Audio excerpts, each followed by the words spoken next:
This one hits home.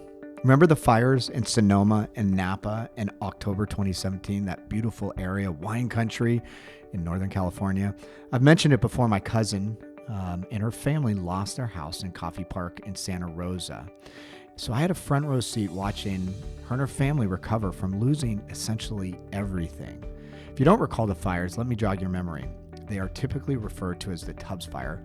Started in Tubbs Lane in northern part of Calistoga. At the time, they were the most destructive wildfire in California history. Burned almost 37,000 acres, which is just unbelievable, and incinerated more than 5,600 structures, half of which were homes. And more importantly, it took the lives of more than 20 people. Today, I'm sitting down with James Gore, the 4th District Sonoma County Supervisor. That's a mouthful. And this is the first time that I have interviewed a politician. After hearing him speak several times, I could tell that he was a passionate public servant focused on helping the people in Sonoma County recover from the fires. Some topics I want to talk to him about. First of all, what was his personal story during the night of the fires? How did they engage the community in the aftermath of the fires? Fighting complacency when the warning signs are present. And this is one of the things that we see both with natural disasters and crises. You know something is likely around the corner, but you essentially defer preparation until it actually hits. What advice James would give to other communities, and what's life like in Sonoma County now? We were prepared for the slow-moving disasters like our floods, the things we were used to, maybe even earthquakes that weren't catastrophic. We were not prepared for what was truly a natural disaster. And so going forward, that's what we need to own. And that's what our whole recovery and resiliency framework has been about, and our community building around it and pivoting towards that world. Welcome to the Resilient Podcast, where we hear stories from leaders on crisis, risk, and disruption. My name is Mike Kearney, a Deloitte partner based out of San Francisco. And today I am in Santa Rosa, a beautiful town about 60 miles north of San Francisco. And we are conducting today's interview at Collabs, specifically in a room, a startup called Gager, a really cool business that is essentially evolving the like button. And Collabs is this really cool space that brings innovators, entrepreneurs, and creative types together to collaborate, connect, and create. This is really the perfect place to hear about the resilience of the people of Sonoma County and their resilience after the devastating fires in 2017. I think we're in for a special treat today. James Gore brings a lot of energy, and I'm excited to hear about what he has to say about how he is helping create a more resilient community in Sonoma County. I've been told I can call you James. Is that cool? Absolutely. Right on. You can call me James, Jimmy, Jaime, whatever you like. I can call you Jimmy? I like it. Okay. Well, hey, I know you have been associated as a politician during one of the biggest natural disasters, a fire in California a couple of years ago, up in our beloved kind of Sonoma, Napa wine country. And I want to get into a lot of questions about that, but I want to know just from a personal perspective, your story. Like, where were you that night? How did you get involved in it?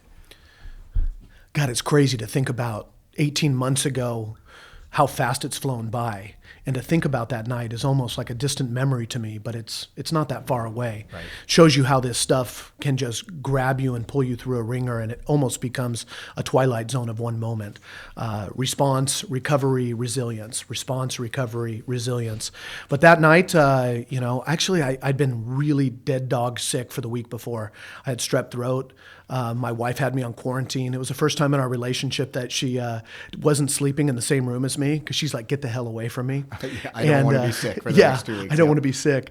And so my chief of staff, Jenny, was hellaciously trying to get in touch with us that night because I didn't even have my phone on me. And she woke up my wife on the phone, and my honey came in and was like, you need to hear this. And Jenny said, our whole district is on fire. And it just gives me the shudders to go through it. But I immediately turned on my phone, and the craziest thing, oh God, I get the chills right now, is that my friend Tim, there was a voicemail from my friend Tim that he just, I listened to it, and he's just, James, the entire mountain's on fire, our house is gone, we're fleeing, click. Then I looked down and I had 2 or 3 other notes from friends, same kind of situations. And so from there, we immediately jumped into action. I don't think we took a breath for 18 months. I don't know if I've shared this with you before. I have shared it on the podcast. So I had a cousin. She was a local dispatcher. Her husband's a sheriff. They lived in Coffee Park. And so what we learned at 5 a.m., I live in Walnut Creek, the next morning was exactly that story. House is gone. We fled to my mom's. Yeah. Amazing. And when people left, they had no idea that they weren't going to come back to their house. Right. I had 2 family members living in Coffee Park who ended up living with me for months following. And, that night, the one thing that was not unique, but that was throughout our whole community, is there was an eerie wind. And we're not used to having what you would consider to be Santa Ana winds from like San Diego, Southern California area up in ours. And it was a dry wind coming out of Utah, and it's called a Diablo wind. And so, 60, 70 mile an hour on the fire line, 90 mile an hour gusts, 100 even in some parts up on the highlands. This fire moved, the equivalent of 16 to 17 miles in 3 hours plus. So it was catastrophic. This was not a fire. This was a wind event that just destroyed us. Well, and just seeing kind of disparity of what got impacted, like you'd find one building that would have been burnt down, and then the next building next to it was fine. Yeah. It was amazing.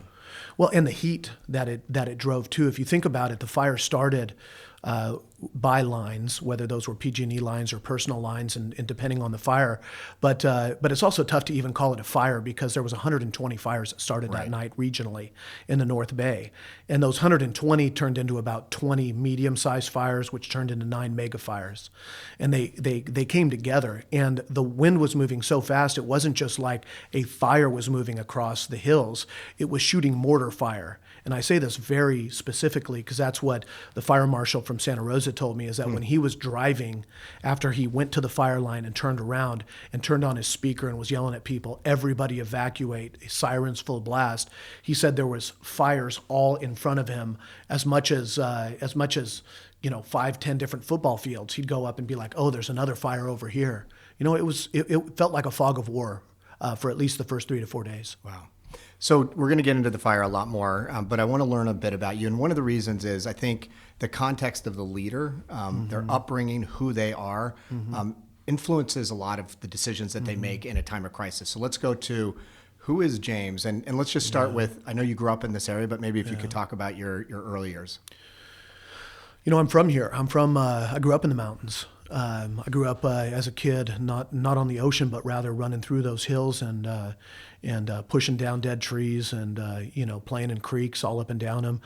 3 of my childhood homes burnt in this fire.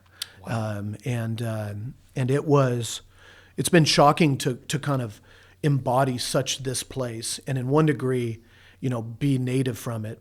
And then, realistically, I was a kid who grew up, didn't really look around me, but always had this sense that I wanted to be a part of something important.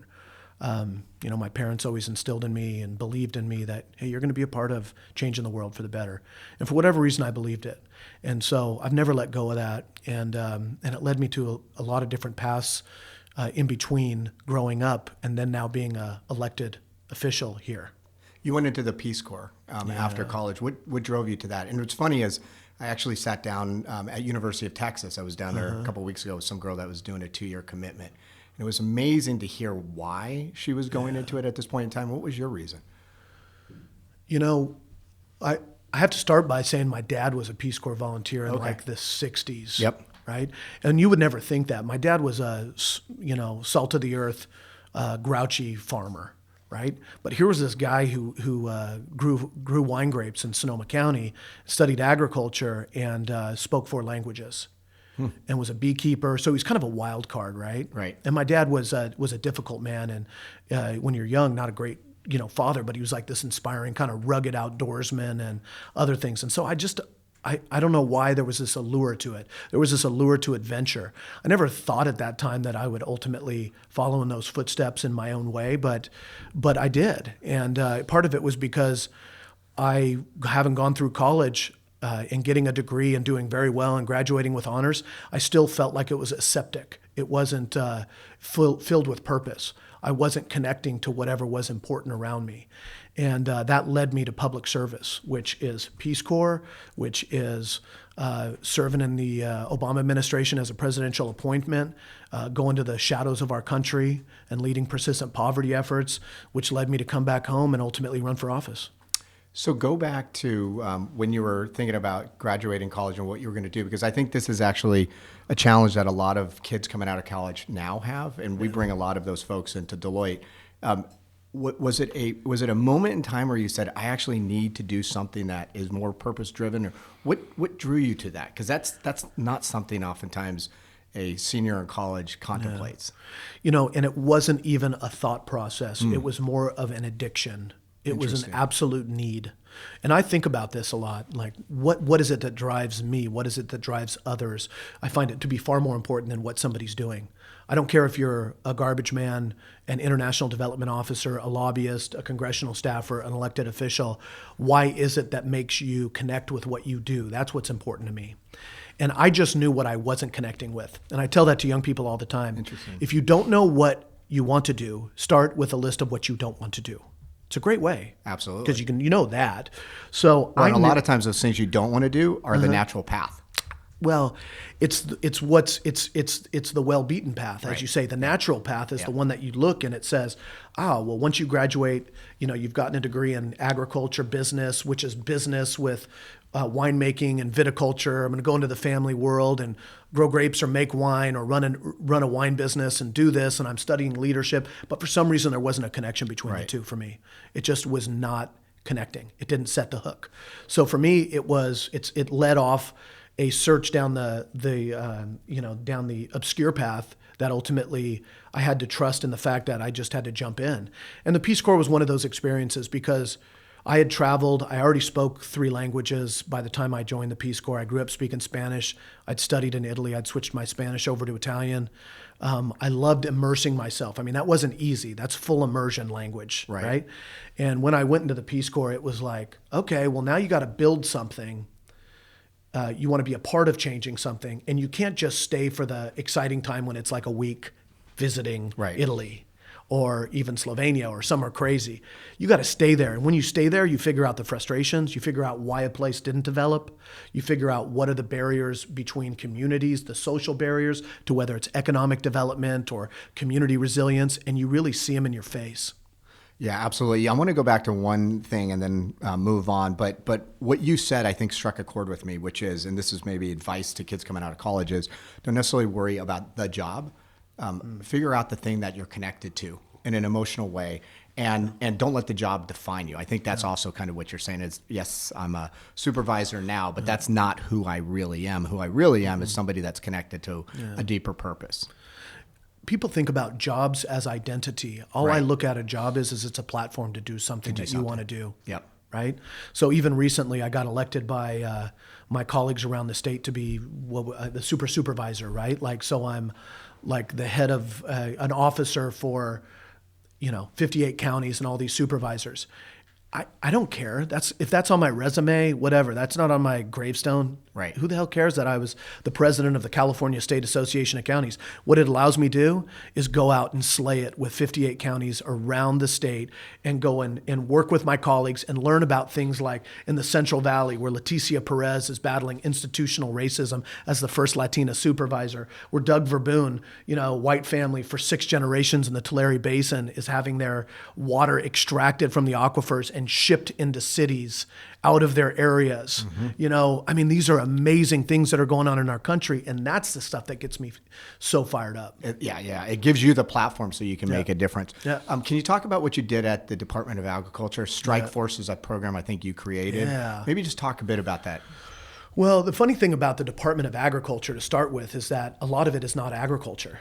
There's this big area of agriculture called rural development, and it's the most money in the Department of Ag, and it's hundreds of billions of dollars in leveraged funds, grants, and loans coming together that support rural communities. It's in fact the vestiges of the Tennessee Valley Authority, which did electrification, basically telephone lines, and now does broadband, community facilities, water pipes, conservation, everything. So I went in and I worked within the secretary's office, and this one guy was my boss. He was the assistant secretary, Pearlie S. Reed, big civil rights leader, Yep. true tough dude in this world. Had seen it all. Yep. Like for him, segregation was a reality that he experienced, not something like I read about in a book. He loved the fact that I was in the Peace Corps. I spoke other languages, and I was kind of like a little just tweak different from a Hill staffer who came over to work for the administration. Right. But I was inspired to work for that president. I was a part of the Yes We Can, and I wasn't on the campaign. I wasn't overly political. I am just an optimistic person in this world, and that was a campaign that was driven on optimism, not fear, right? Yep. So I wanted to get in. It took me about a year and a half to get an appointment. I mean, that's a whole nother story in itself. Jeez. But when I came in, the Obama administration had this focus on they wanted to invest in persistent poverty areas, places that had been left behind. And it was fascinating for me to realize that I had gone all the way to Bolivia to try and change the world, and there were so many shadows in my own damn country. And so I did work basically to steer our resources, whether it was rural development, Farm Service Agency, or conservation work, and steer it towards the Mississippi Delta region, Appalachia, U.S.-Mexico border, an area called the Colonias, and tribal reservations around the country.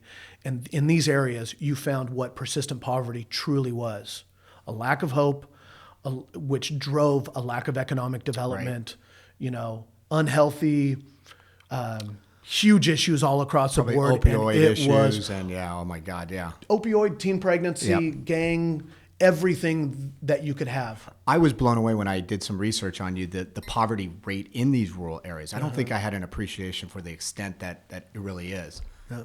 So you came back to, let's pivot now, you came back to Northern California. Yeah. What brought you back to Northern California? Did you actually at that time want to become a politician, or was it the draw of, a beautiful state we live in? No, I knew I was going to get into public service. Yep. And I've battled with this idea of politics, because politics is a 4-letter word for many people Right. in this world, and they define politicians based on a specific stereotype. And I fight every day to basically shirk that stereotype. And that's why it was such an inspiring thing to be of service to my community during a disaster. So, I knew that it was a way for me to be a leader. I knew I'd have to step into an area that I'd be accused of being of having bad intentions. But I just choose to not be an idealist or a realist, but get stuff done. And so instead of screaming at the brick wall from the outside, identify the mortar, check it out, work on it, figure out how to break down, repair, but learn the system. That does feel like your MO. I mean, I've seen you speak a couple of times. You feel, I know it's an overused word, but authentic. Like let's figure out what the issues are and get it done. Yeah. And it's very tough to live in a world that talks about partisanship and things so much. When I tell people my true political party is the GSD party, the Get Stuff Done party, every day and every way. We should start that party. That's a good party. It's on. But, I grew, I was a presidential appointee in the Obama administration. Right. I went around this country and was accused of being a whack job liberal Right. by every rural area I went into, right? The reality is I grew up a farm boy, and I'm a pretty practical guy, and I just like to find a solution. On the other side, I come back and I run for office. All 5 supervisors here, including me, are Democrats, right? I ended up being attacked as being a conservative because I had support from the Farm Bureau, from the business community, and the others, and I'm just like, man, this dualism is killing me. How do you overcome that, though? How do you... Sweat equity? Yeah. Prove yourself. And just, to break down stereotypes, those are deeply held beliefs. So you can't do it through an interview, through a talk or whatever, because people get religious about this stuff, right? So for me, it's just, I just keep slaying it every day. So if you don't agree with me, at least you respect my work ethic and what I'm doing. Well, I was listening to a podcast that had nothing to do with politics, religion, anything. It was actually about the diet industry right now. And this guy was talking about the fact that if you actually criticize that diet, you're actually criticizing the person. And I think that's same true with politics. It's like if you criticize Republicans or Democrats, you're criticizing me as a person. And that's why it's so hard to get over it. Well, and so much of this stuff is, somebody gave me a sticker the other day that said, try to be informed, not just opinionated. I like that. right? Absolutely. And so that's a goal for me, is to always make sure that what I'm talking about is something that I believe. And if I don't know it well enough to have an opinion on it, then I should just be confident enough to say, I don't know. I'm still looking into that. That's a powerful statement. God forbid, instead of just blah, blah, blah, or every time you do make it up, you get caught. So that's what I found. Well, that's when we talk about this word that you used, authenticity, is that I love it when people tell me that I come across as authentic. Yeah. I'm like, oh, that makes me want to put my foot on the gas on that. And then I swing a little too loose, and some of my staff and my friends and others are like, "Ooh, calm it down." We heard that before the interview. Let's go back to the fire. Can you talk about? We know the impact of the fire. You more than I, but I live in this area, so I've seen it firsthand. I've seen many other natural disasters. It's funny. I was thinking about your commentary on your dad. Mine was a San Francisco cop for 35 years, and so he had the Loma Prieta earthquake, and so he sounds like the same type of guy. Yeah. In any event, can you talk about what was the impact on the community? And you could take that any way you want, whether there's stats or if there's a story that stands out, anyway, but just to make this real for the listeners. Well, to start at a high level, and then you can tell me where you want to dig on which of them. The stats are 5,300 homes, 7,000 structures burnt down, and just the Tubbs and the Nuns fire, Sonoma County alone. Talking about region-wide, 44 deaths, 28 in our area. God, I just have to go back a minute. I mean, it's like 110,000 acres in that fire. Most catastrophic and most destructive wildfire in California's history. Now has been tripled by the Butte Paradise Fire. The Camp Fire is what it's called. You got to realize that during those days, it felt like a fog of war. Everyone was rolling around. I even came across this guy who got in a car accident, ran into this lady in the middle of an intersection. I jumped out of my truck and tried to help him get to the side, and he had bullets all over the floorboard of his car. He was like in straight up survivalist mode. I looked down at him through his window and I was like, "Hey, bro, why you got those bullets? You're not going to shoot me, are you?" And he looks up at me and he's just shaking and he says, No. I'm just taking care of myself. I'm like, wow. What the that hell was is the going mentality. on here? Yeah. Yeah. It was like this weird thing. There was this, the smoke was omnipresent. Everybody's wearing masks, right? You know, people are driving all over the place. Half of the area is shut down. It's like scurrying around, pure chaos, right? And so then you go and you say, okay, that was the moment of the event, and that's the impact of what was happening and how it was just burning and scarring our community. But in a crazy way, it showed us the most resilience that I've ever seen in my life, because what have we seen? Number one is that lives were saved each and every day, not just by first responders, but by neighbors. Yep. I mean, the stories are just crazy. Do you have a story? Like, is there something like that just stands out? Yeah. Well, Phyllis, right? Yep. 82 years old. Her husband of 49 years had passed away 6 weeks before the fire. She's sitting at the base of the mountain. Somebody comes, and one of her neighbors, and knocks on her door, wakes her up, and this beautiful, powerful, red-haired, fiery 83-year-old woman, goes back inside, then runs out and says, as he's going away, yells at him and has the wherewithal to ask him to open her garage. Why? Power was out. I hate to say this, but do you know how many people passed away who could not open their garages? Elderly folks who, because the power was out. So she has the wherewithal to ask for that. He comes over, she's telling me this story a month later. He opens her garage and she sits there with her car running and tells me she had the thought, should I just stay here and go see my husband? Should I just, is it my time? Is it my time? Yeah. And ultimately, not only does she put it in drive and leave, but she puts it in hyperdrive. And she's one of our most active block captains, 83 years old. It's almost, I hate to say this because obviously in tragedy, you never want to see that, but it's given her potentially purpose in life now. I mean, this woman comes in the block captain network that we I want to created. tell, can you talk about, I don't think, I know what the block captain network is, but can you share what that is? It's been by far the most inspiring thing I've been a part of for this whole experience. The the days and the weeks into the disaster went from chaos to, at best, cacophony. So then all of a sudden you were having these big community town halls where I and others were standing up and we were figuring it out on the fly, and there was hundreds of people or 200 people or 1,000 people in a school gymnasium with FEMA and Cal Office of Emergency Services and firefighters and everybody. What were they looking Maps. for? Like the community probably was wanting answers, right? They wanted answers. Yeah. They wanted leadership. They wanted something, right? Yep. They wanted answers. And so some of those came, but there was a lot of, I don't know yet. And there was a lot of, we'll have to wait and see. And those became truly only good enough to share broad information. And people left frustrated and irate, and almost to the point where it was like mob rules. So I went back and I thought about it a little bit, and I pulled kind of my staff members, Jen, around me, and Jenny specifically, my chief of staff, and I just said, we need to go back to community organizing.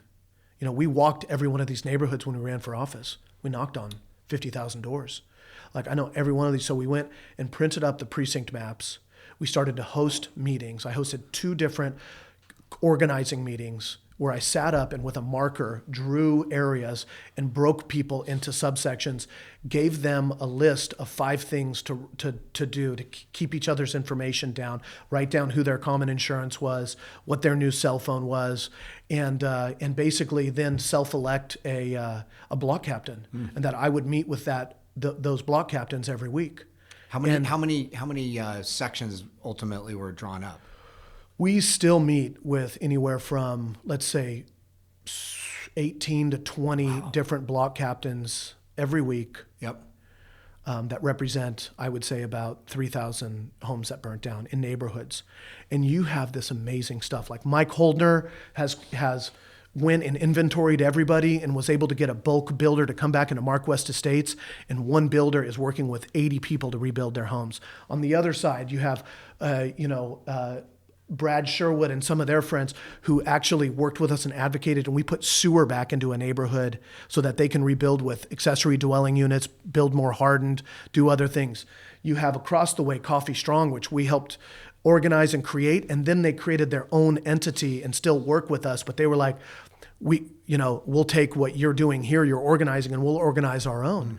I mean, the stories are just absolutely inspiring. We've changed laws. We've raised millions of dollars for rebuild efforts in their areas, like common walls, vegetation removal, dead tree removal. And more than anything, it's been the perfect example of imperfect, relentless progress, which is the only thing you have in this world. What would you have done differently? Would it have been potentially putting these communities or these block captains together earlier?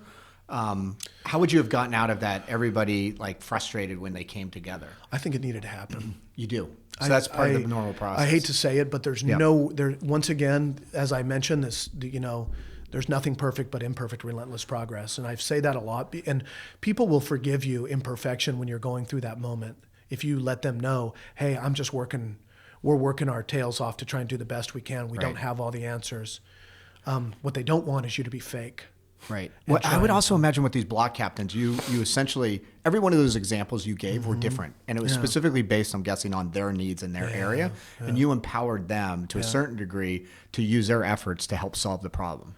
Well, and when you say empower, it's funny because sometimes we get lost in semantics. But what I've really in my head switched from is that I'm not, am I empowering them? Well, I think what I'm doing is uncapping them because they're ready to go. Yeah. They're ready to go. They just needed a base level organizational structure. They needed a foundation, some pipe, some plumbing, some electrical and other things. And now they're building these amazing initiatives. They're hosting on the 1-year anniversary of the fire. They're hosting block parties in their neighborhoods, looking up into the hills with bands playing and kegs and potlucks. Instead of feeling depressed on the 1-year anniversary, they're in their neighborhood, saying, come on.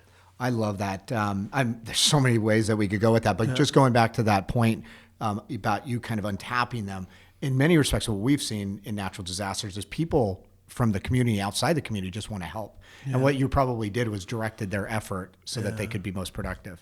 Instead of control, steer. Yeah. I always try and think through.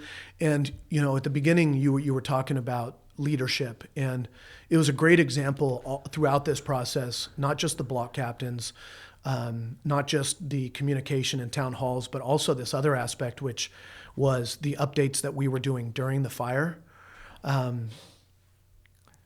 Created a Facebook fire. All of a sudden we had 40, 100, 200,000 views on our videos.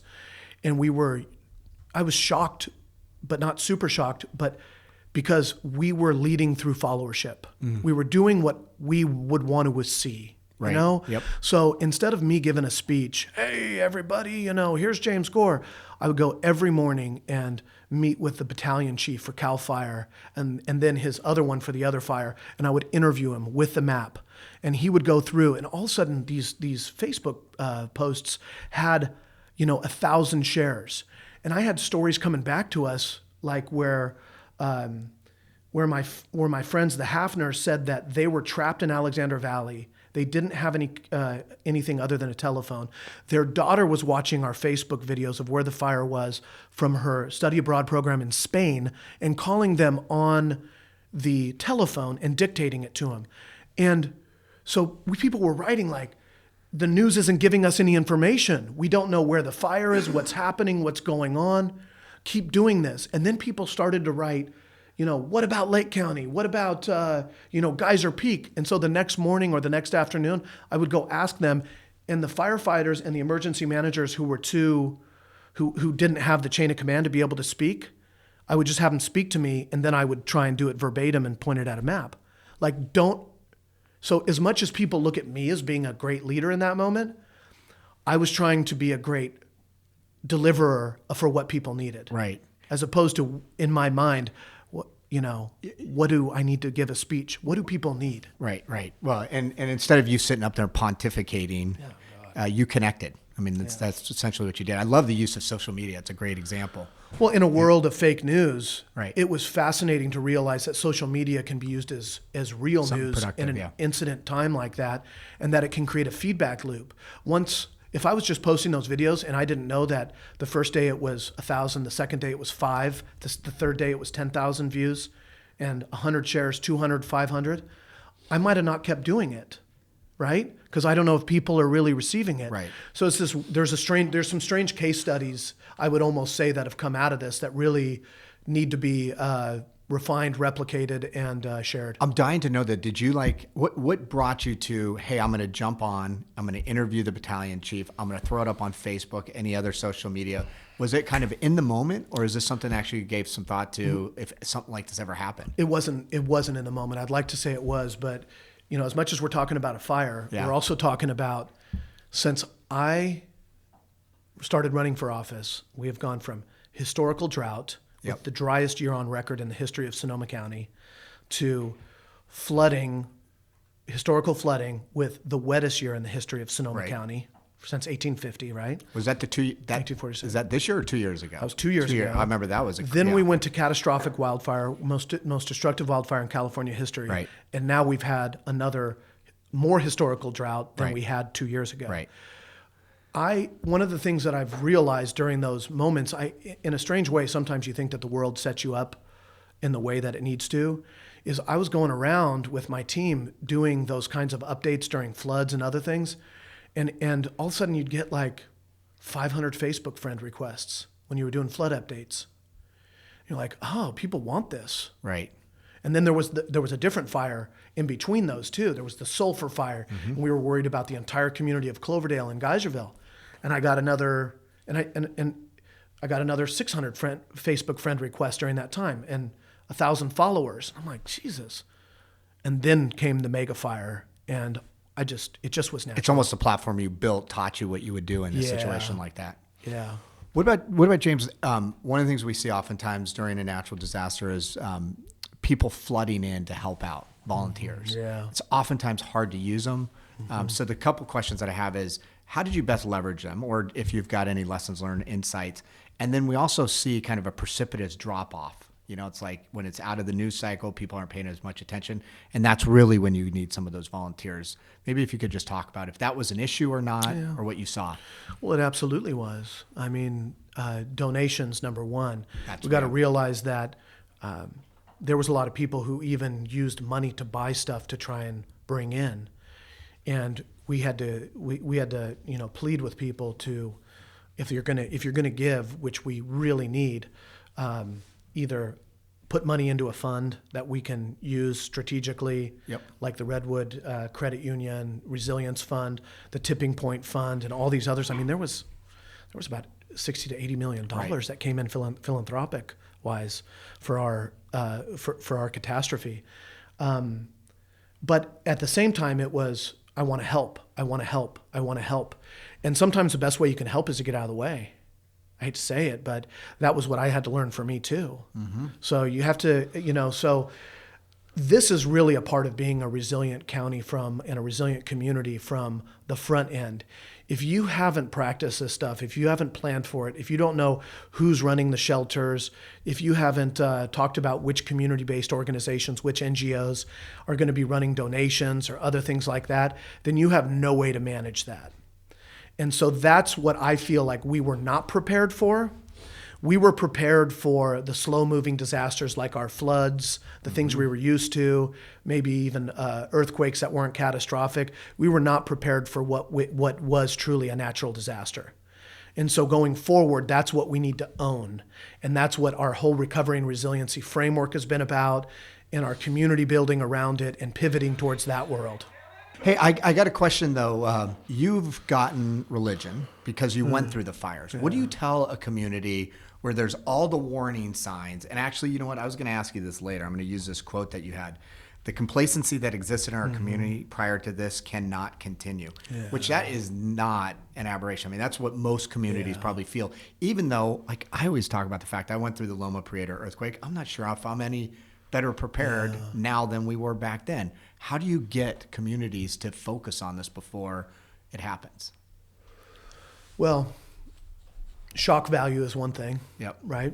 I feel like even when I'm talking to you here today, I've been on a road show a little bit for the last 18 months about, trying to share this as much as possible to be a harbinger of not fear about the future, but about the need for resilience. But the easiest way I could say that, I think, is you want to be Paul Revere, not Chicken Little. Right. So, I have a platform. I have the ability, whether it's through my county network, whether it's being the chair of the National Association of Counties Resiliency, the California State Association of Counties Resiliency, going to all these conferences, climate adaptation, even later today, keying up this climate change symposium we're doing. It's like, use it. Own your link in the chain. That's all you can do. So the way I do it with people is I say, I'll get up in front of a crowd or just in front of one person, and I'll say, we did not learn from San Diego, Santa Barbara, and Lake County, and we got smoked. You better learn from us, because there's nothing more important than this. And all of the trends are pointing towards more of it. Is that a time to be fearful? No, but I am going to grab everyone in this room by the shoulders, and I'm going to shake the out of you. Mm-hmm. And I want you to wake up, because you have to realize this will usurp your budget. It will usurp your staff. Every priority will be thrown under the table and be regurgitated. It will take your general fund, your budgets, and spin them around outside, but it will create huge opportunities for you to change things like you never could before also. Touch on that, because I think that's a really important point. I think what you're saying is, if you actually take this seriously, it's not just about being prepared so that you could respond when the crisis hits or the disaster hits. Actually, it's about making a community, a more resilient community where people actually want to come and live and work and all of that. Well, being somebody who loves change, right? To the point that I got to slow it down to make sure some people are comfortable and I can get enough votes to do it. There's no opportunity like the permission and urgency that comes out of chaos. Right. And so some people see chaos as and dysfunction or a lack of direction as a fearful thing, and I see it as opportunity. Right? I've always seen that in jobs. Like, hey, somebody says, you're coming into this job, but it's been pretty tough here. Like, some people see that as fearful. Some people see it as like, great, what an opportunity for change. That old quote by Rahm Emanuel, never waste a crisis, right? So we have been able to push forward an entire new strategic operational action plan for our entire community and the region. Could you have done that before, do you think? No. Everyone was too damn busy to do damn good work, including me. Right. We were, in many ways, I could spend my whole life as an elected official focusing on potholes, permits, and garbage cans. Because I currently, even though I was at the national level, I worked internationally, I chose to come back to my community and be an example of community first, right? And we got to deliver every day, which means that you get confused by the cacophony of the present. And so for me, it's been absolutely inspiring, and I ain't going to give it up. So what are some of those big changes that you were referencing? Well, in one degree, I could go into tactical things, right? The fact that we have going up one of the most advanced, not just fire, but weather camera systems that you can find anywhere. We've accelerated our radar, our X-band radio, which forecasts basically atmospheric rivers and categorizes them further than anybody else in the nation on where we're doing. Our investments into emergency services and alert and warning. Alert and warning, something that we were accused of basically failing our community on, using it as a turning point to be the best in class anywhere, putting the money towards reorganizing our fire services.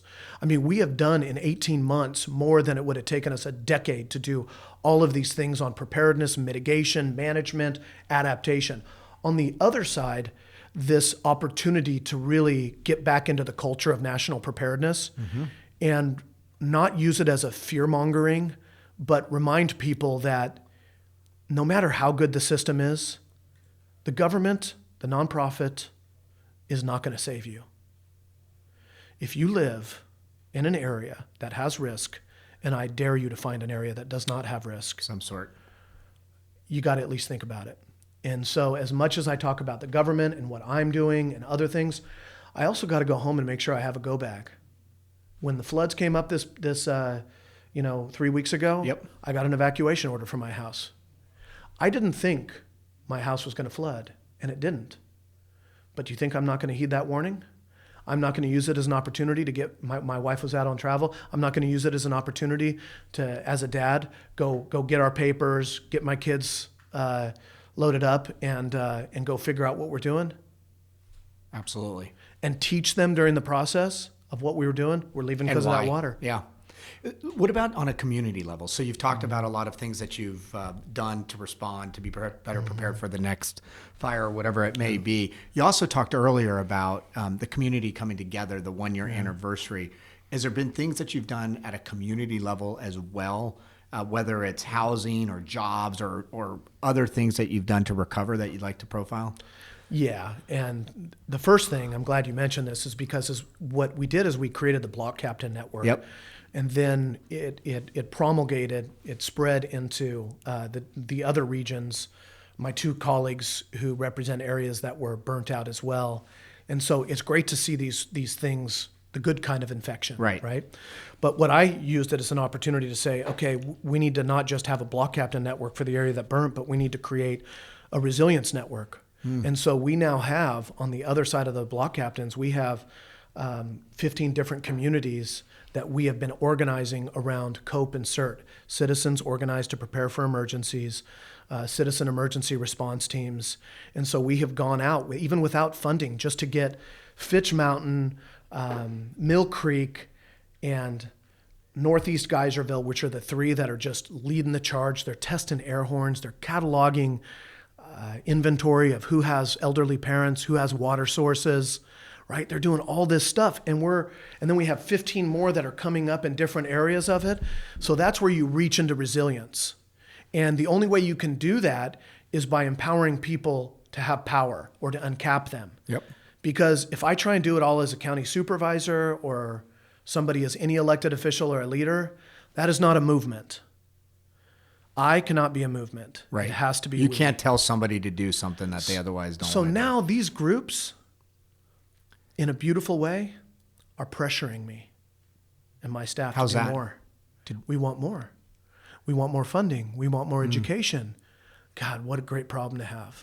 You know what's interesting? I'm sure there's probably an unintended benefit associated with all of this around just creating greater community, a sense of community across the areas that you serve. Have you seen that?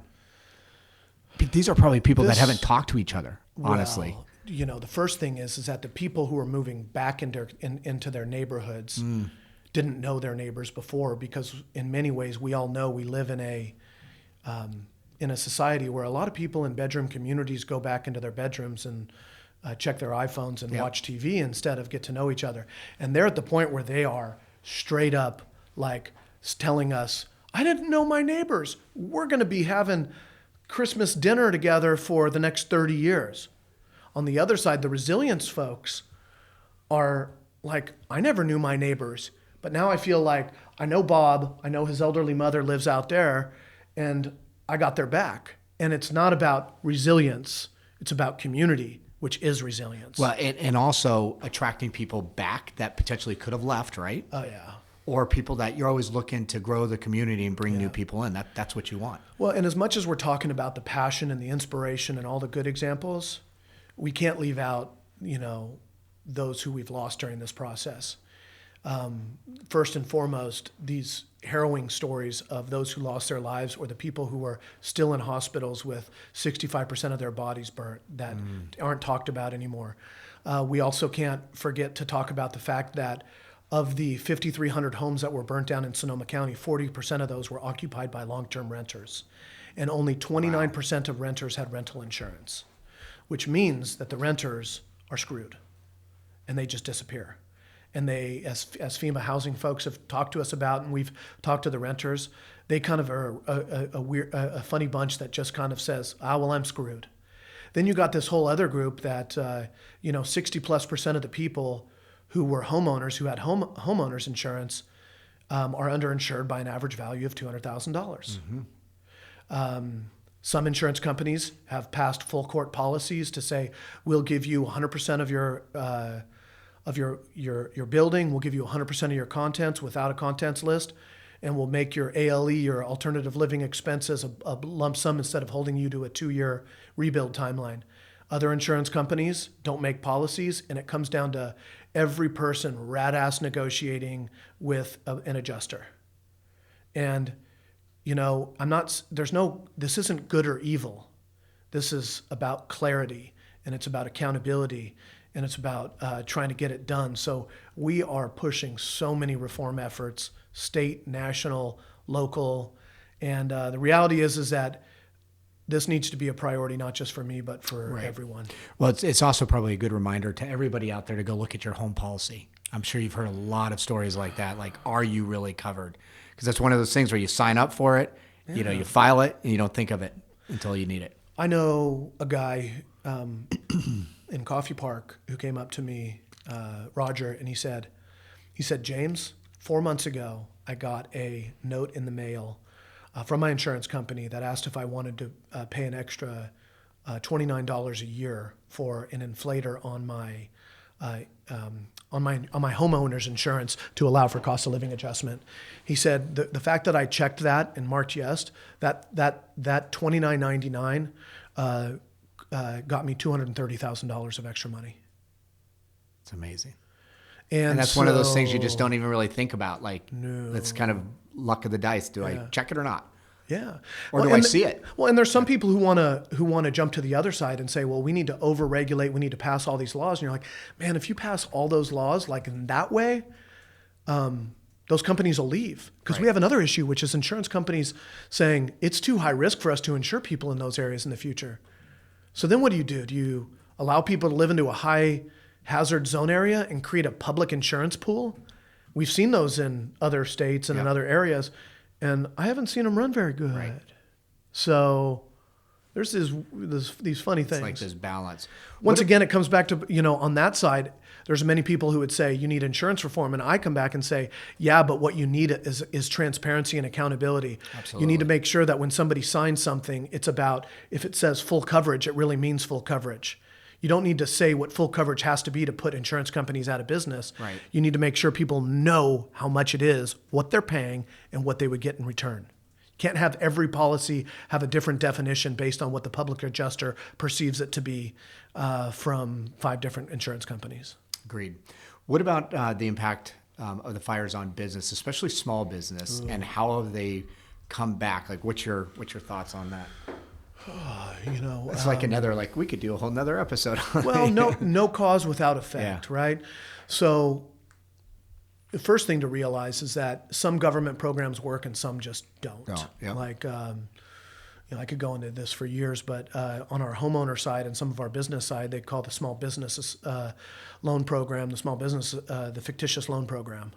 Because if on the homeowner side, if only 9% of people qualify at the end of the day, what have you really achieved? Right. Well, it's nice that 9% of people qualify, but anyways,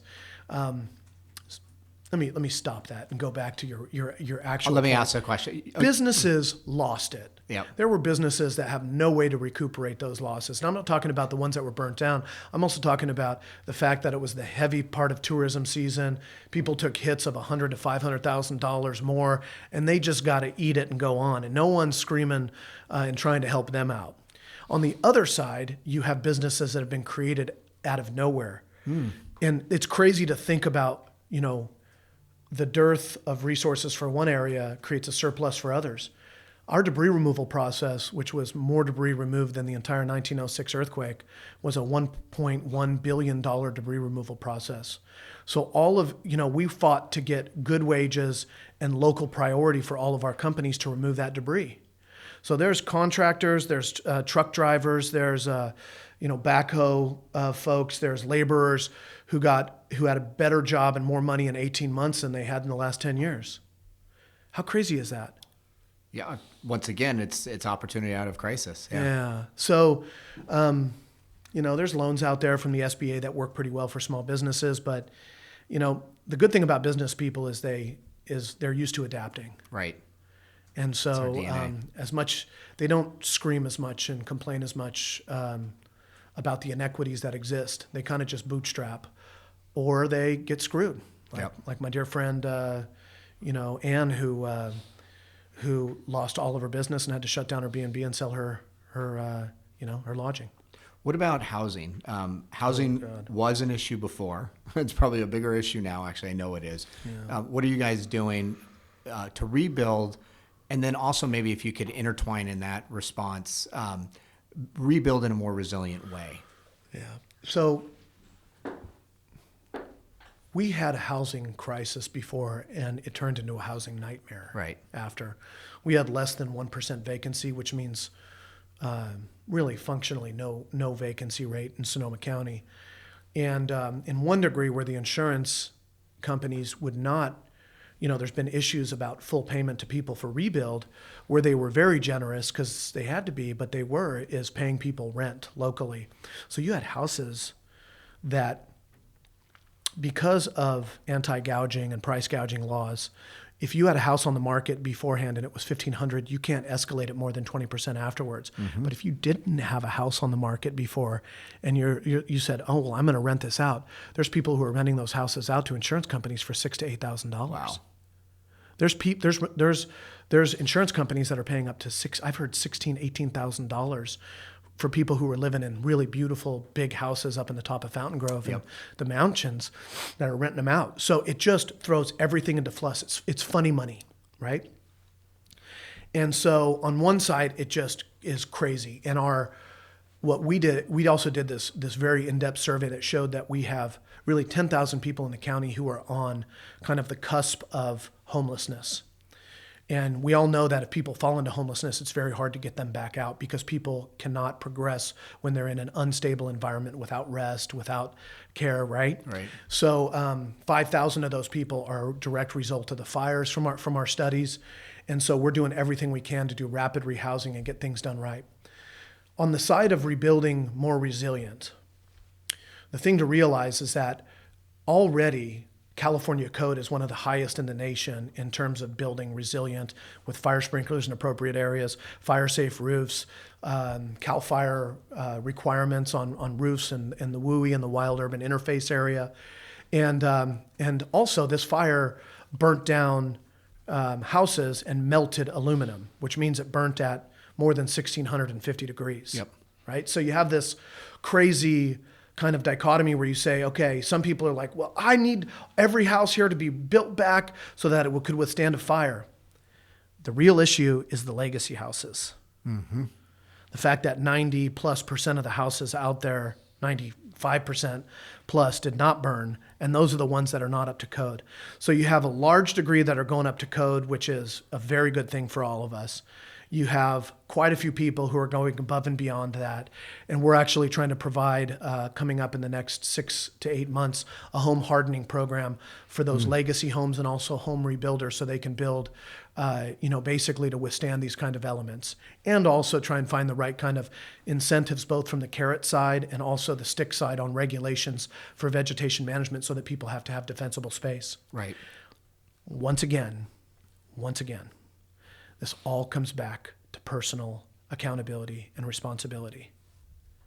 I had a LA Times come to me and say, well, why aren't you guys forcing everybody to remove their brush? And I said, because I don't have a satellite or 5 Apache helicopters to go over 15,000 plots in Sonoma County in the woodlands under 50 acres and put a red tag on everybody's lot and say they do it. There's a certain amount of risk, like I have to hold the fact that I live in the WUI, the wild urban interface. And that's why I had to evacuate. That's why I had to set up for my drainage. Yep. That's why I had to evacuate from the fires.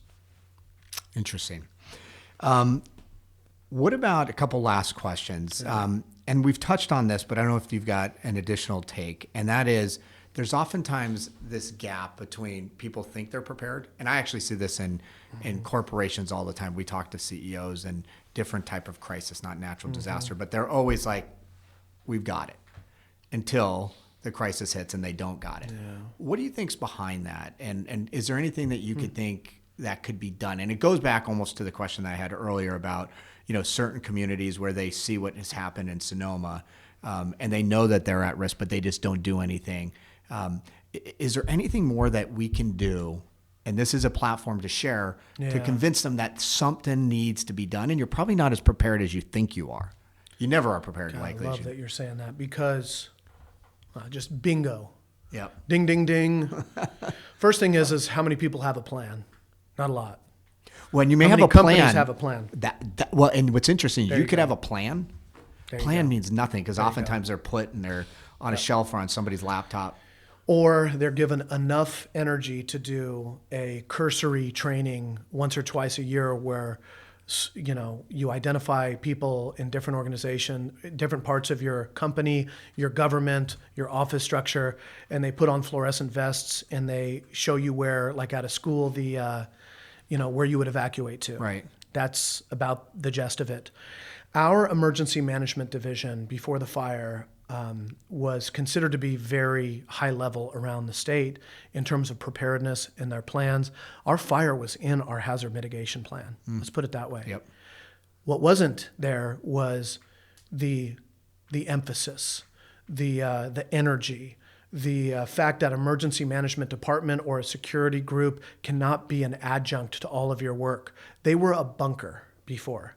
They were not either pushing into our other departments or into the community. They were also shirking that. They were almost built not to do public events, not to do preparedness fairs where you bring together firefighters and, go bags and give them to people and presentations. I mean, the complacency of having a plan and figuring that you were ready was paramount. And to me, that's the big thing is that you got to get it out in your community, because everyone expects that you're going to take care of it if you're in government or if you're in an authority position. And ultimately, you can take a huge amount of responsibility, but you got to put it back on the we, the collective we. And people just aren't doing that, man. They're not doing that. They're not taking it seriously. And so I'll tell you how we're taking it seriously. Let me give you one example. Okay. One of the biggest things that we were burnt on by this fire, pun intended, in our community was the fact that we did not send out a wireless emergency alert on that night of the fire. And about 9 months before, our folks had decided that they didn't feel comfortable enough with that system from a technology perspective to be able to utilize it in that circumstance. They were worried that it would overload 911, which it would have. They were worried that it would bleed over from trying to locate one area and it would go into an area where the fire wasn't and create cacophony in the community, which it would have. Okay, so I don't say that they didn't do the right, thing based on that. What I do criticize for all of us, and me included, is that we hadn't taken the upstream approach. We hadn't gone to San Diego and said, oh, they created a robust 211 system so that we don't overwhelm 911 in those systems. They hadn't done a community-wide test, which we have done now, the largest live code test in the nation in Sonoma County last September, that tested it in bilingual in 5 different select areas. So we were sitting on tools that we didn't use. And you cannot go through a disaster and say, I didn't use everything at my disposal. You are not allowed that by your community. When your folks in the Emergency Operations Center are writing a press release to make sure it's perfect, and hell has come into your community, and Facebook is alit with everything that's happening, and you're quiet, that is deafening. That's not good, yeah. So we had to get over that. Let me ask you, so you talk, I'm guessing, to a lot of communities now that have gone through this or are going through this. If you were to talk to a community that the warning signs are there, and I were to give you 2 or 3 things that you would say you must do this now, what would they be? So the first thing I would say is to my colleagues, to my county supervisors in the 58 counties in California and the 3,067 counties nationwide, I would say, go to your emergency management division. It's within your authority. Have them come to you and present your hazard mitigation plan to you. And then set up workshops. Set up 4 workshops a year to go over the hazards that you're worried about. Some of those natural, some of those man-made. So this year, we had a flood workshop, and go figure, it was right before our floods. Right. Isn't that nice? We have an earthquake workshop coming up. We're going to do another fire workshop, and then we're going to do cybersecurity, right? We also have active shooter drills that we're doing. Okay, so on that side, institutionally, figure out where you are and where the gap analysis is, and ask your emergency managers, are you in the community or are you living in a bunker of an emergency management bunker? And what can I do to help you? Second, with people in the community, prepare yourself. You will get smacked. That is not a fearful thing. That is what resilience is about. Yep. It's not just being prepared. It's understanding that you will go through something that's difficult in your life that you have not prepared for. Get your kids ready. Get yourself ready. Get your business ready. Check your insurance. Check your other stuff. Train. The only responsibility and accountability is on you. Laws will not protect you from yourself and your own complacency. It's on you. Third thing, kids, right? To go back from the system to our understanding as adults and what we need to own, whatever our job, whatever our place is in our community, but our kids, right? They're watching. I refuse to subject my 2 children to a pessimistic future. Refuse. And I'm tired of the fear-mongering out there. So if you're going to be a part of something, get involved in your school, get involved in these other things, do whatever you can to let them know what's going on so it's not a fearful thing when it smacks them. That's a great, we're not done, but that was almost a great way to end it. I have 2 last questions. Yep. So, and this is actually a question I'm really interested to get your take on. I've started to ask this probably in the last 5 interviews that I've done. And it's going back to maybe some of your thoughts on your underlying purpose and role and how that's a platform. But I love this question, or actually I hate the question, maybe is a better way of saying it, of like, how do you define success? It's a cliche. I'm curious, what would you exclude from your definition that many may include? What would you exclude from your definition of success that many would include? I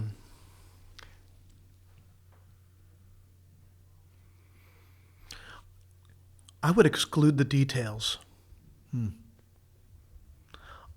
I feel that will is the only thing that pushes things forward.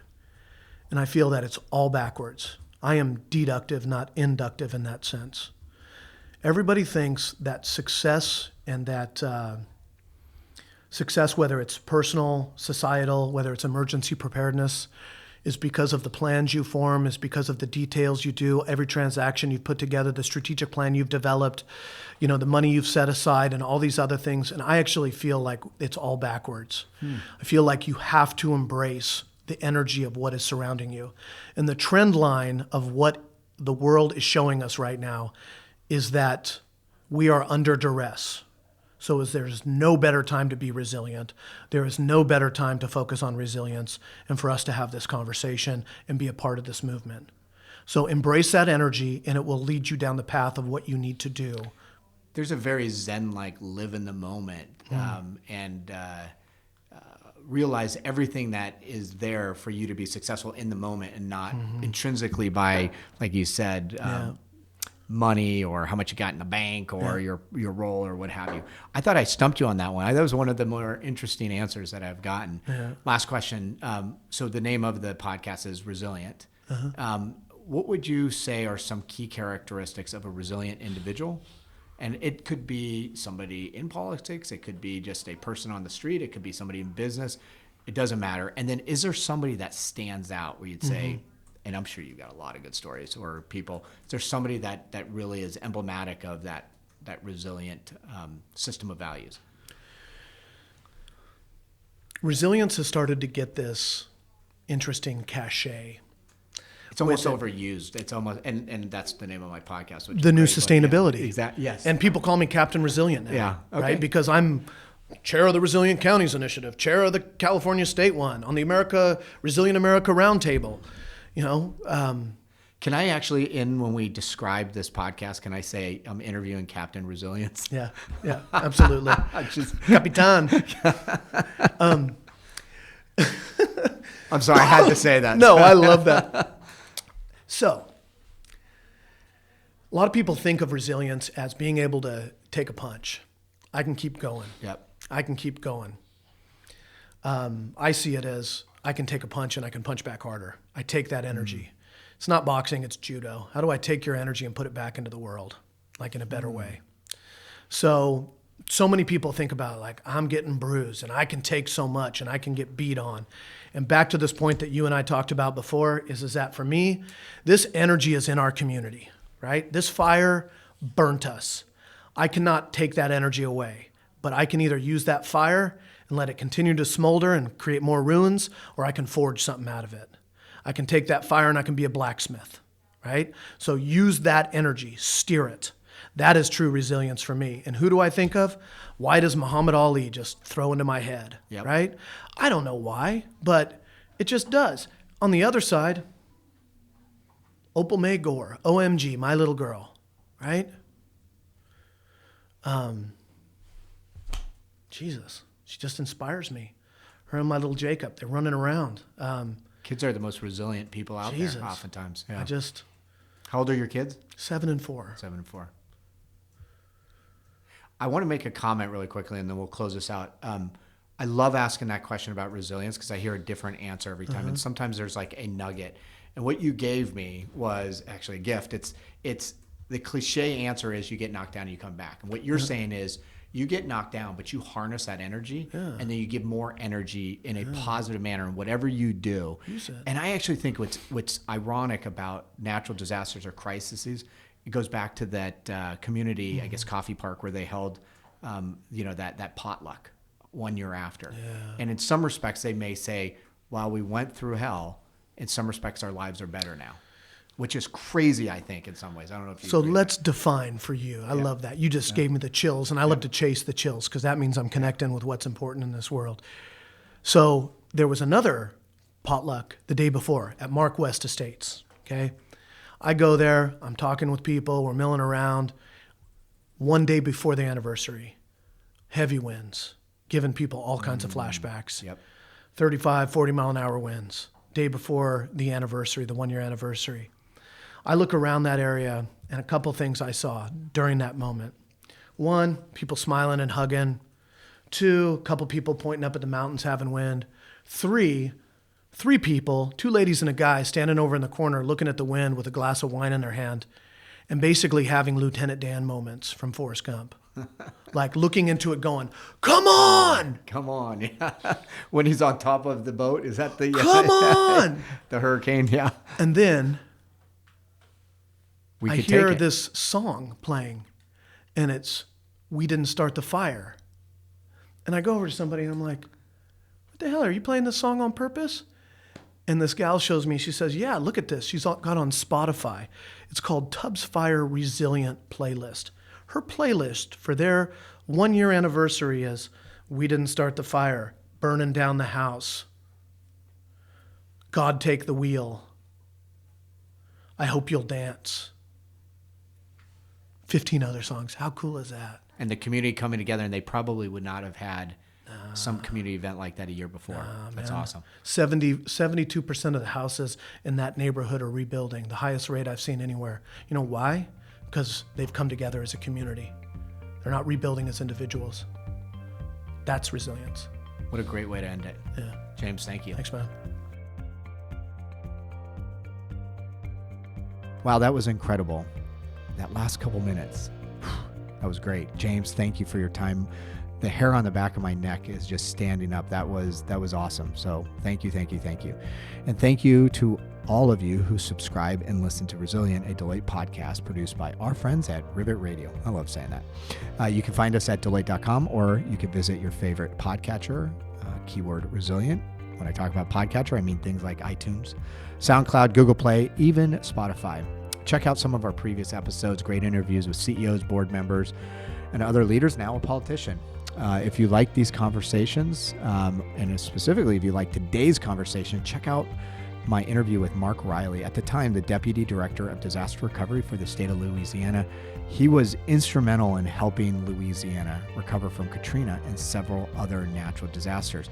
If you're enjoying these conversations, please share them with your work colleagues, family, or friends. I love when I get folks that aren't even in the business world saying, oh, I listened to your interview with so-and-so and it was fantastic. So even if you're not a businessman or somebody in the business world, even your family or friends may enjoy listening to Resilient. There's a lot of takeaways that I think are helpful for anyone.